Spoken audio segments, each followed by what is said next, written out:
Hello friends, आज की जो ये वीडियो है ये रीजनिंग की वीडियो है। रीजनिंग का जो मैं टेस्ट सीरीज चला रही थी उसकी ये वीडियो है और ये है टेस्ट सीरीज 8।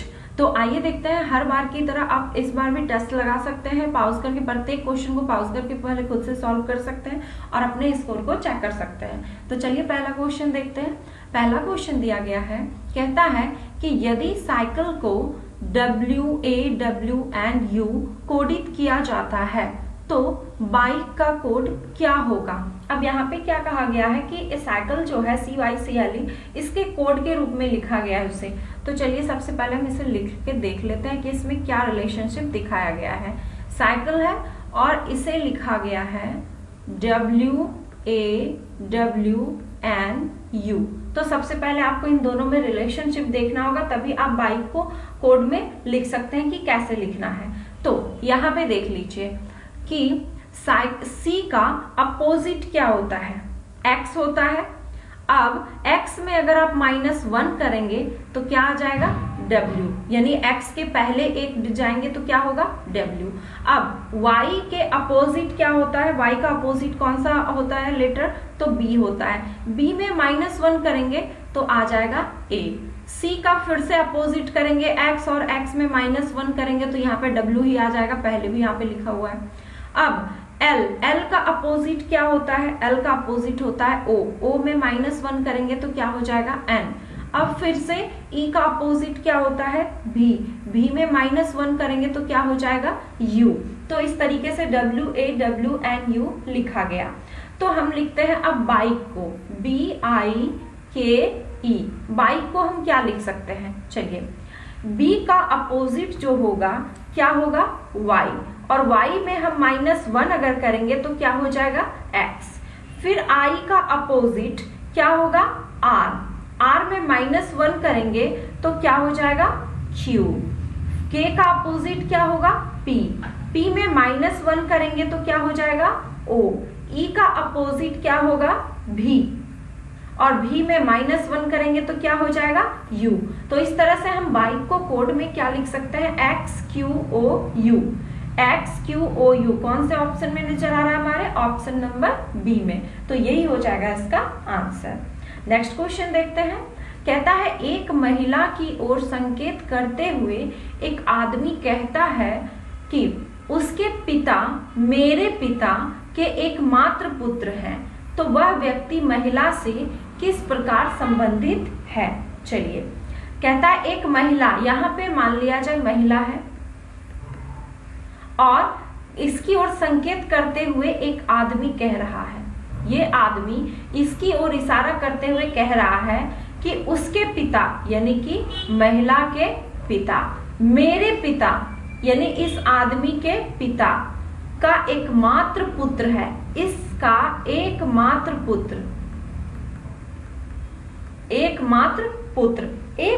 पुत्र कहने का मतलब है कि उसके अलावा उसका कोई भी पुत्र नहीं है। और अगर किसी आदमी ने कहा कि मेरे पिता का एकमात्र पुत्र यानी कि वो खुद है, यानी ये आदमी यहाँ पे ये खुद है, तो कहता है कि व्यक्ति महिला से किस प्रकार संबंधित है। ये आदमी अगर इस महिला का पिता है तो किस प्रकार से संबंधित है, ये महिला इसकी बेटी हो गई और ये आदमी इससे पिता के रूप में संबंधित हो जाएगा। तो इसका आंसर हो जाएगा option number D। Next question देखते हैं। कहता है कि यदि आंध्र प्रदेश से ब्लैक बक तो बिहार से डैश यानी कि क्या। तो सबसे पहले आंध्र प्रदेश और ब्लैक बक में आप रिलेशन निकालिए, फिर बिहार से आप कौन सा इनमें से संबंधित है ये आप पता कर सकते हो। तो ब्लैक बक कहते हैं काले हिरन को, और काला हिरन ये जो नाम है ये स्टेट के जो पशु होते हैं उनका नाम है। तो आंध्र प्रदेश के स्टेट पशु जो है इसका ब्लैक बक नाम है। हालांकि ब्लैक बक पंजाब का भी है, हरियाणा और भी है, लेकिन यहाँ पे आपको ऑप्शन में आंध्र प्रदेश है और ब्लैक बक से संबंधित, तो बिहार का यहाँ पे कौन सा पशु होगा यहाँ पे आप इसे देख लें। तो बिहार में यहाँ पे देखिए वाइल्ड बफेलो है, गौर है, संघाई है और एशियाटिक लायन है। तो इसका आंसर हो जाएगा गौर इसका स्टेट पशु है बिहार का। Okay, and wild buffalo Chhattisgarh का, वाइल्ड वाटर बफेलो कहीं पे लिखा रहता है तो छत्तीसगढ़ का, संघाई हो जाएगा आपका ये मणिपुर का, और एशियाटिक लायन हो जाएगा ये ये है आपका एशियाटिक लायन, तो ये है गुजरात का। तो इस तरीके से आपको इस क्वेश्चन, हालांकि ये रीजनिंग में दे दिया गया है, लेकिन एक तरह से इसे जीके निकाला जा सकता है, जीके के क्वेश्चन, क्योंकि अगर आपको मालूम नहीं है कि आंध्र प्रदेश का स्टेट पशु ब्लैक बक है तो बिहार का आप नहीं लिख सकते हो। तो याद कर लीजिए कि बिहार से कौन सा संबंधित हो जाएगा, ये गौर हो जाएगा। नेक्स्ट क्वेश्चन है, कहता है कि कथन को पढ़ें और दिए गए विकल्पों में से निष्कर्ष चुनें। कुछ चीजें धन नहीं खरीद सकता, जैसे कि शिष्टाचार, नैतिकता और बुद्धि। निष्कर्ष दिया गया है कि धन सब चीजें खरीद सकता है, और दूसरा निष्कर्ष है कि धन कुछ चीजें खरीद सकता है। अब ये जो कथन निष्कर्ष, कई बार स्टूडेंट कमेंट करते हैं कि कथन और निष्कर्ष बताएं, तो कथन निष्कर्ष में ऐसा कुछ नहीं है, बस आपको कथन में जो चीजें दी गई है उसी के अनुसार निष्कर्ष में अगर लिखा गया है कोई लाइन तो सही होगा, नहीं तो वो सही नहीं होगा। ये इसे पूर्व धारणा से रिलेटेड क्वेश्चन भी कहते हैं। हालांकि अगर हो सकेगा तो मैं एनटीपीसी के एग्जाम में, पिछले एनटीपीसी के एग्जाम में जितने भी पूर्व धारणा कथन निष्कर्ष से रिलेटेड क्वेश्चन पूछे गए, मैं उन सबकी वीडियो एक में करके दे दूंगी, आप उसे देख लीजिएगा तो आपको शायद आइडिया मिल जाएगा। फिलहाल आइए देखते हैं इस क्वेश्चन को। यहाँ पे देखिए कथन में क्या कहा गया, कुछ चीजें धन नहीं खरीद सकता। इसका मतलब है कि कुछ चीजें जो है धन से खरीदी जा सकती है और कुछ चीजें नहीं खरीदी जा सकती, जैसे कि शिष्टाचार, नैतिकता और बुद्धि। अब पहला निष्कर्ष दिया गया है कि धन सब चीजें खरीद सकता है, ये तो पहले ही गलत हो गया, क्योंकि अगर धन सभी चीजें खरीद सकता तो यहाँ पे फिर क्यों लिखता कि धन जो है कुछ चीजें नहीं खरीद सकता, तो ये तो गलत हो गया हमारा। दूसरा है कि धन कुछ चीजें खरीद सकता है, तो मैंने पहले ही आपको बताया कि कुछ चीजें धन नहीं खरीद सकता, यानी कुछ चीजें खरीद सकता है, तो इसके लिए आंसर हो जाएगा ऑप्शन नंबर, ये 2 निष्कर्ष सही हो जाएगा। तो यहाँ पे दिया गया है ऑप्शन में कि केवल निष्कर्ष 1 अनुसरण करता है, केवल निष्कर्ष 2 अनुसरण करता है, 1 और 2 दोनों अनुसरण करते हैं, या फिर ना तो 1 ना तो 2। तो इसमें से हमारा 2 नंबर सही हुआ, तो इसके लिए आंसर हो जाएगा कि केवल निष्कर्ष 2 अनुसरण करता है, option number B. Next question देखते हैं। कहता है एक व्यक्ति उत्तर की ओर 6 किलोमीटर चलता है, फिर दाएं मुड़ जाता है। 4 किलोमीटर चलने के बाद वह दाएं मुड़कर 5 किलोमीटर चलता है। अब वह प्रारंभ बिंदु से किस दिशा में है? कोई भी एक जगह आप ले लीजिए, मान लिया जाए ये मैंने जगह ले लिया। अब यहाँ से उत्तर की ओर सबसे पहले दिशा का ज्ञान होना चाहिए आपको कि ये पूरब हो गया, ये पश्चिम, ये उत्तर और ये हो गया दक्षिण। तो यहाँ से बिंदु लिया हमने और कहता है कि 6 किलोमीटर चलता है उत्तर की ओर, तो उत्तर कहाँ जाएगा? ऊपर की ओर। चलिए यहाँ से यहाँ तक 6 किलोमीटर हो गया। फिर दायां मुड़ता है, यानी कि आपको मुड़ना है क्लॉकवाइज, तो क्लॉकवाइज मुड़ दिया गया, दायां मुड़ जाता है। फिर कहता है 4 किलोमीटर चलने के बाद, यहाँ यानी कि यहाँ पे 4 किलोमीटर चला है, वह फिर से दायां मुड़ता है और 5 किलोमीटर चलता है। चलिए जब यहाँ से ये 6 है पूरी, यानी 5 इससे कम ही होगा, यहाँ से यहाँ तक लिया हमने तो 5 किलोमीटर चलता है। अब कहता है कि प्रारंभिक बिंदु से किस दिशा में है? प्रारंभिक बिंदु यहाँ पे था और यहाँ पे अभी है, तो किस दिशा में है? इस वाले दिशा में। इस वाले दिशा में कहने का मतलब कि देखिए कहाँ जाएगा? उत्तर पूर्व दिशा में, तो ऑप्शन नंबर डी हो जाएगा इसका आंसर। जिन्हें नहीं पता उनके लिए मैं बता देती हूँ, ये जैसे पूरब, पश्चिम, ये उत्तर और ये दक्षिण है, तो ये दिशा जो कहलाएगा उत्तर पूर्व कहलाएगा, ये दिशा उत्तर पश्चिम कहलाएगा, ये दिशा दक्षिण पश्चिम कहलाएगा और ये दक्षिण पूर्व कहलाएगा। तो ये इस दिशा में था, तो ये दिशा कौन सा है? उत्तर पूर्व, तो आंसर हो जाएगा option number D. Next question देखते हैं। कहता है निम्नलिखित विकल्पों में से उस एक को चुने जो कि भिन्न है, यानी ये 4 ऑप्शन आपके पास दे रखे हैं और चारों में कुछ 3 ऑप्शन ऐसे हैं जिसमें कुछ ना कुछ समानता है, तो आपको बताना है कि कौन सा अलग है। यहाँ पे देखिए डी, जी, एफ, ई दिया गया है, तो डी, जी, एफ, ई में देखिए कि तो यहाँ पे डी के बाद देखिए क्या है? ई, फिर एफ, फिर जी। ओके, यानी फर्स्ट से लास्ट चला गया और फिर से एक एक स्टेप बढ़ते गया है। फिर जे में देखिए, जे के बाद क्या है? के, एल, एम, ये भी समान है। अब आर के बाद यहाँ पे क्या होना चाहिए? एस होना चाहिए था, लेकिन ये नहीं है, तो आंसर यही हो जाएगा। लेकिन फिर भी हम डी ऑप्शन भी चेक कर लेते हैं। ओ के बाद क्या होगा? P, Q, R. ये 3 ऑप्शन जो है बिल्कुल समान है, और ये वाला ऑप्शन समान नहीं है, तो इसका आंसर हो जाएगा option number C. Next question देखते हैं। कहता है 6 सहकर्मी एक वृत्त में बैठे हैं और उनके चेहरे वृत्त के मध्य भाग की ओर है। डायना जो है पुष्कर और पद्मा के बीच है। प्रियंका महेश और लकी के बीच में है।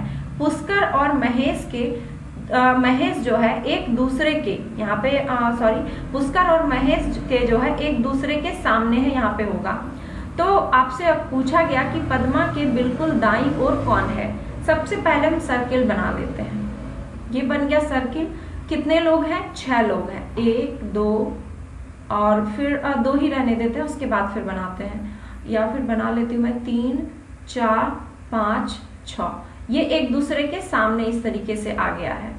ओके, कहीं पे भी सबसे पहले क्या, डायना कहीं पे भी आप लिख लीजिए। चलिए यहाँ लिख देते हैं। डायना क्या कहा गया? पुष्कर और पद्मा के बीच है। तो पुष्कर को आप यहाँ पे भी दे सकते हैं और यहाँ पे भी दे सकते हैं। चलिए कहीं पे भी लिख के देखते हैं। पुष्कर और पद्मा के बीच में है ये। अब कहता है प्रियंका जो है महेश और लकी के बीच में है। तो प्रियंका को कहाँ पे? हर हाल में आपको यहाँ पे देना होगा प्रियंका को, तभी इन दोनों इसके दोनों साइड कौन कौन आ जाएंगे? तो महेश और लकी। कंडीशन यहाँ पे कहा गया कि पुष्कर और महेश एक दूसरे के सामने हैं, तो पुष्कर के सामने जस्ट सामने यहाँ पे कौन आ जाएगा? महेश आ जाएगा, और महेश और बच गया कौन? लकी। अब कहा गया क्वेश्चन कि पद्मा के बिल्कुल दाईं ओर कौन है। तो यहाँ पे आप एक क्वेश्चन और उठा सकते हैं क्या, कि जरूरी तो नहीं कि पुष्कर को हम यहाँ रखें, हम यहाँ भी तो रख सकते थे। तो चलिए एक और सर्किल पहले हम बना लेते हैं। चलिए यहाँ पे लिख दिया हमने डायना को, और यहाँ पे क्या कर दिया हमने? पुष्कर को। ये जब पुष्कर हो गया तो यहाँ पे क्या हो गया? पद्मा, और यहाँ पे प्रियंका को बिठा दिया हमने। अब क्या कहा? पुष्कर के जस्ट अपोजिट में महेश, तो महेश हो जाएगा यहाँ, बच जाएगा लकी, तो हमने लिख दिया लकी को यहाँ। अब क्वेश्चन पे चलते हैं। क्वेश्चन कहता है पद्मा के बिल्कुल दाईं ओर। पद्मा कहाँ है? यहाँ। इसके बिल्कुल दाईं ओर कौन सा है? ये हो जाएगा, तो यानी कि डायना आंसर हो जाएगा। आपके ऑप्शन में डायना नजर आ रहा है, लेकिन इस ऑप्शन के अनुसार भी देख लेते हैं। अब कहा गया कि पद्मा कहाँ चली गई? यहाँ पे है पद्मा। अब पद्मा अगर यहाँ है तो इसके दाईं ओर जस्ट कौन हो जाएगा? ये महेश। लेकिन महेश आपके ऑप्शन में नहीं दिया गया है, तो इसके अनुसार से हमारा आंसर क्या हो जाएगा? Diana, option number A. अगला क्वेश्चन दिया गया है। कहता है कि नीचे दिए गए आकृति का अभ्यास करें और नीचे दिए गए प्रश्नों के उत्तर दें। अब यहाँ पे सबसे पहले पढ़ लीजिए कि ये जो रेक्टेंगल है ये प्रशिक्षित प्राध्यापक को दर्शाता है, सर्किल विवाहित जनसंख्या को दर्शाता है, और ये जो ट्रायंगल है ये कॉलेज के प्राध्यापक को दर्शाता है। तो यहाँ पे देखिए ट्रायंगल, रेक्टेंगल और वृत्त, सर्किल तीनों दिया गया है। अब क्वेश्चन पढ़ते हैं हम सबसे पहले। कहता है यदि रेवनेशो कॉलेज प्रबंधन को पढ़ाने के लिए केवल विवाहित प्रशिक्षक प्राध्यापक की जरूरत हो तो संख्या 7 क्या दर्शाती है? कहा गया क्या कि केवल जो है विवाहित प्रशिक्षित प्राध्यापकों की जरूरत है, तो संख्या 7 क्या दर्शाती है? तो यहाँ पे संख्या 7 कहाँ पे है? यहाँ पे रहा संख्या 7। अब यहाँ पे 7 है तो 7 क्या है? सर्किल और ट्रायंगल, इन दोनों में है। तो सर्किल और ट्रायंगल, अब देखिए सर्किल क्या है? विवाहित जनसंख्या, और ट्रायंगल क्या है? कॉलेज के प्राध्यापक। तो चलिए ऑप्शन देख लेते हैं। प्रशिक्षित व्याख्याता, नहीं, ये तो सिर्फ क्या है? आपका रेक्टेंगल है, तो ये ऑप्शन गलत। अविवाहित प्रशिक्षित व्याख्याता, अविवाहित, तो अविवाहित का तो यहाँ पे चर्चा ही नहीं है सबसे पहली बात, तो ये तो होगा ही नहीं। चलिए थर्ड, विवाहित प्रशिक्षित व्याख्याता, विवाहित हो जाएगा आपका सर्किल, उसके बाद प्रशिक्षित हो जाएगा आपका क्या? रेक्टेंगल, और ये प्राध्यापक, यानी कि ये जो आएगा आंसर ये आएगा किस में? तो सिर्फ और सिर्फ रेक्टेंगल में और सर्किल में। तो ये तो हमारा आंसर नहीं होगा, हमें चाहिए ट्रायंगल और सर्किल। ट्रायंगल और सर्किल चाहिए, तो यहाँ पे एक ही ऑप्शन बच रहे हैं, यहाँ पे इसे भी चेक कर लेते हैं। कॉलेज में विवाहित व्याख्याता, अब देखिए ट्रायंगल क्या है? कॉलेज में, तो कॉलेज में प्राध्यापका हो गया, और वो सर्किल में है तो सर्किल में क्या हो जाएगा? विवाहित, यानी ऑप्शन नंबर डी हो जाएगा इसका आंसर। नेक्स्ट क्वेश्चन चलते हैं हम लोग। नेक्स्ट क्वेश्चन ये उसी क्वेश्चन का दिया गया है। इसमें पूछा गया किस संख्या के द्वारा कॉलेज में प्रशिक्षित अविवाहित प्राध्यापकों को दर्शाया जाता है। विवाहित नहीं, अविवाहित, जबकि उसमें विवाहित का दिया गया है। सब फिर से क्वेश्चन देख लीजिए, आपको चाहिए क्या? कॉलेज, और चाहिए प्रशिक्षित, और चाहिए अविवाहिता, यानी विवाहित को लेना ही नहीं है। चलिए कॉलेज और प्रशिक्षित, यहाँ पे देख लीजिए। कॉलेज और प्रशिक्षित में देखिए, कॉलेज में आ जाएगा ट्रायंगल और प्रशिक्षित में आ जाएगा क्या? रेक्टेंगल। ट्रायंगल और रेक्टेंगल में देख लीजिए, ये हो गया ट्रायंगल और रेक्टेंगल के बीच कौन सा अंक आ रहा है? 4 आ रहा है, तो आंसर हो जाएगा हमारा इसके अनुसार 4। तो आंसर देख लीजिए, इसमें ऑप्शन नंबर बी में दिया गया है, ऑप्शन 4 इसका हो जाएगा आंसर। चलते हैं नेक्स्ट क्वेश्चन पे। नेक्स्ट क्वेश्चन भी उसी क्वेश्चन का दिया गया, कहता है किस संख्या द्वारा कॉलेज में प्रशिक्षित विवाहित प्राध्यापक दर्शाए गए हैं। क्या क्या है? कॉलेज में प्रशिक्षित भी चाहिए, विवाहित, तीनों चाहिए। तो तीनों डिजिट हम देख लेते हैं कौन से में है।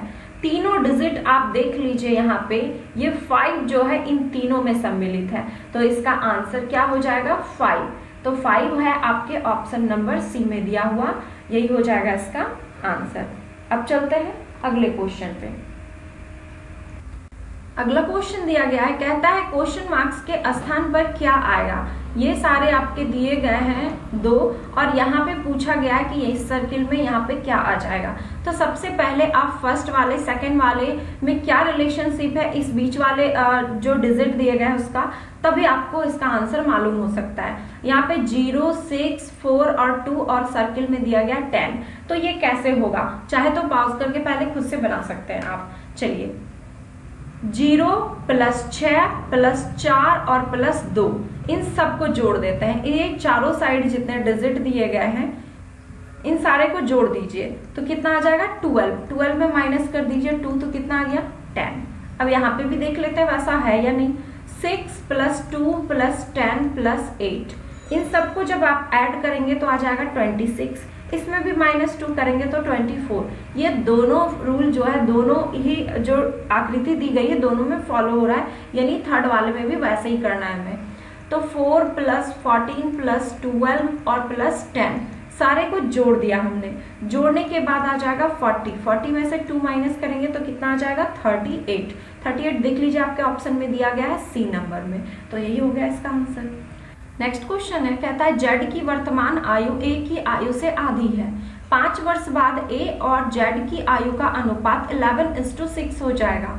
3 वर्ष के बाद जेड की आयु कितनी हो जाएगी? चलिए जेड और ए, वर्तमान आयु कहा गया ए से आधी, तो ए को आप 2x मान लीजिए, तो इसे x, आप चाहें तो ए को x और इसे x/2 मान सकते हैं, लेकिन वो सॉल्यूशन में आपको प्रॉब्लम हो जाएगी। अब कहा गया 5 साल के बाद ए और जेड का रेशियो दिया गया है।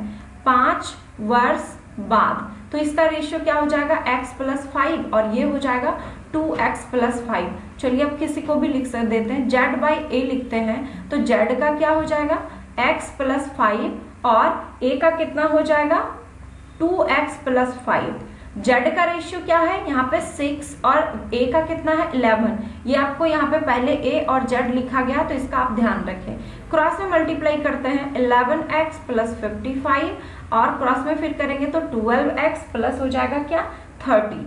अब इसे इस साइड लाएंगे तो माइनस हो जाएगा, तो 12 में 11 जाएगा, कितना बचेगा? x। इसे जब इस साइड करेंगे तो कितना हो जाएगा? 25 हो जाएगा माइनस आके, तो x का मान 25 आ गया। अब कहता है 3 वर्ष के बाद z की आयु, तो z की जो वर्तमान आयु है वो कितनी हो गई? 25 वर्ष। 3 वर्ष के बाद तो कितना ऐड हो जाएगा? 3, यानी 28 वर्ष हो जाएगा इसका आंसर, ऑप्शन नंबर सी। अगला सवाल देख लेते हैं, कहता है नीचे दी गई श्रृंखला में क्वेश्चन मार्क्स यानी कि इस पद को ज्ञात करें। यहाँ पे क्या आएगा ये आपको ज्ञात करना है। तो सबसे पहले आपको यहाँ पे ध्यान रखना होगा कि इसमें क्या रिलेशनशिप दिए गए हैं, कैसे ये इंक्रीज किया है। तो यहाँ पे आप देख लीजिए +6 11 हो गया, 5 में 6 जोड़ेंगे तो 11 हो जाएगा। 11 में क्या जोड़ेंगे कि 19 आ जाएगा, तो यहाँ पे 8 जोड़ना होगा आपको। फिर यहाँ पे 10 जुटा है। अब यहाँ पे देख लीजिए 6 था, फिर यहाँ पे 8 यानी 2 का इंक्रीज हुआ है। 8 था, यहाँ 10, फिर 2 का इंक्रीज हुआ है, यानी फिर से 2 का इंक्रीज होगा। 2 का इंक्रीज होने का मतलब है कि 10 था तो अब 12 ऐड होगा, 12 ऐड होगा, 29 में आप 12 जोड़ दीजिए तो कितना हो जाएगा, 41 हो जाएगा। अब आगे की संख्या को चेक कर लेते हैं। 41 यानी कि 12 यानी कि फिर 2 और ऐड होगा तो 14 जुटेगा, तो 41 में प्लस 14 करेंगे तो फिर 55 आ रहा है, यानी कि ये हमारा सही है। तो यहाँ पे क्या लिखेंगे हम, 41। ऑप्शन नंबर बी हो जाएगा इसका आंसर। नेक्स्ट क्वेश्चन देखते हैं। कहता है नीचे दिए गए 4 शब्द जिसमें से कि 3 शब्द कुछ रूप से समान है और एक शब्द जो है अलग है, तो कौन सा शब्द बाकियों से अलग है। दिया गया मीनार, सागर, घाटी, पहाड़। तो ये तो ऐसे ही पता चल रहा है कि इसमें अलग जो है वह है मीनार। मीनार ये मानव द्वारा निर्मित है, जबकि सागर, घाटी, पहाड़ ये प्राकृतिक चीजें हैं। तो यहाँ पे अलग कौन हुआ, मीनार। तो ए नंबर हो जाएगा इसका आंसर। नेक्स्ट क्वेश्चन देखते हैं। कहता है नीचे दिए गए साड़ून की 4 जोड़ियां दी गई है। कहता है जिसमें से 3 रूप से समान है और एक जोड़ी अलग है, कौन सी जोड़ी बाकियों से अलग है। यहाँ पे नीचे दिए गए, यहाँ पे साड़ून नहीं होगा, यहाँ पे सॉरी शब्द होगा। ये शब्दों की 4 जोड़ियां दी गई है। तो अब पढ़ते हैं हम लोग ऑप्शन। ऑप्शन दिया गया है सख्त, नर्म, लंबा, ऊंचा, मीठा, खट्टा, नोकदार, कुंठित। तो इसमें से हम देखते हैं सख्त। सख्त का नरम क्या होता है, अपोजिट होता है। लंबा और ऊंचा दोनों एक ही बात है, ये समान रूप है। अब देखना पड़ेगा आगे चेक करके कि समान रूप वाला अलग है या फिर अपोजिट वाला। मीठा का अपोजिट क्या होगा, खट्टा। देखिए सख्त का अपोजिट नरम, मीठा का अपोजिट खट्टा, नोकदार का उल्टा क्या हो जाएगा, कुंठित। तो यहाँ पे सेम शब्द वाले क्या है, अलग हैं, क्योंकि सेम मीनिंग जो है किसी भी ऑप्शन में नहीं दिया गया है। तो ऑप्शन बी हो जाएगा इसका आंसर, लंबा, ऊंचा।